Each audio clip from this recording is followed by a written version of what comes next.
Assalamualaikum, nama saya Zulfa Salsabila Putri, kelas KA2, nomor absen 31.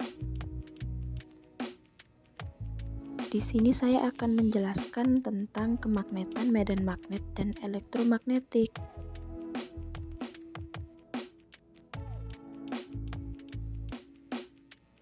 Kemagnetan sendiri berasal dari kata dasar magnet dan diambil dari kata magnesia. Benda berdasarkan sifat kemagnetannya ada 3. Yang pertama, ferromagnetik. Ferromagnetik merupakan sifat benda yang dapat ditarik kuat oleh magnet, contohnya besi dan baja. Yang kedua ialah paramagnetik, yang ditarik lemah oleh magnet, contohnya aluminium dan platina. Yang ketiga ialah diamagnetik, benda dengan sifat yang sama sekali tidak dapat ditarik oleh magnet. Contohnya ialah seng dan bismut. Setiap magnet memiliki 2 daerah yang gaya magnetnya paling kuat, yang disebut dengan kutub magnet. Kutub magnet ada 2, yaitu kutub utara dan kutub selatan, atau biasa disebut dengan kutub N dan kutub S.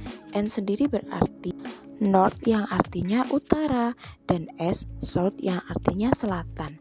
Jadi magnet mempunyai 2 kutub yaitu utara dan selatan.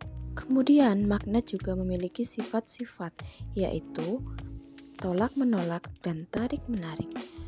Apakah yang dimaksud dengan tolak menolak? Jika kedua kutub utara didekatkan, maka keduanya akan tolak menolak.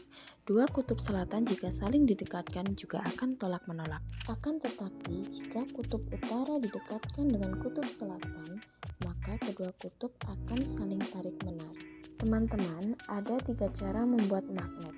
Yang pertama ialah digosokkan dengan magnet permanen, dan yang kedua ialah melakukan induksi magnet. Berikutnya yang ketiga ialah dengan cara elektromagnetik. Dilakukan dengan cara mengalirkan arus listrik pada kumparan yang dililitkan di batang besi. Nah, kali ini adalah macam-macam magnet. Magnet mempunyai 5 macam. Yang pertama ialah magnet batang, magnet silinder, magnet jarum, magnet ladam, dan magnet lingkaran. Meskipun berbeda bentuk, tapi semua magnet itu memiliki kutub utara dan kutub selatan. Nah, selanjutnya ialah medan magnet. Medan magnet itu ialah daerah sekitar magnet yang masih terpengaruh oleh magnet tersebut. Nah, medan magnet dilukiskan dengan garis-garis yang disebut dengan garis gaya magnet, seperti yang tampak pada gambar, teman-teman. Kemudian, sudut deklinasi dan inklinasi. Apa yang disebut dengan deklinasi? Sudut deklinasi ialah sudut yang dibentuk antara jarum kompas dengan kutub utara selatan bumi disebut dengan sudut deklinasi. Dan sedangkan sudut yang dibentuk jarum kompas dengan bidang horizontal bumi disebut sudut inklinasi, seperti yang ada di gambar ini, teman-teman.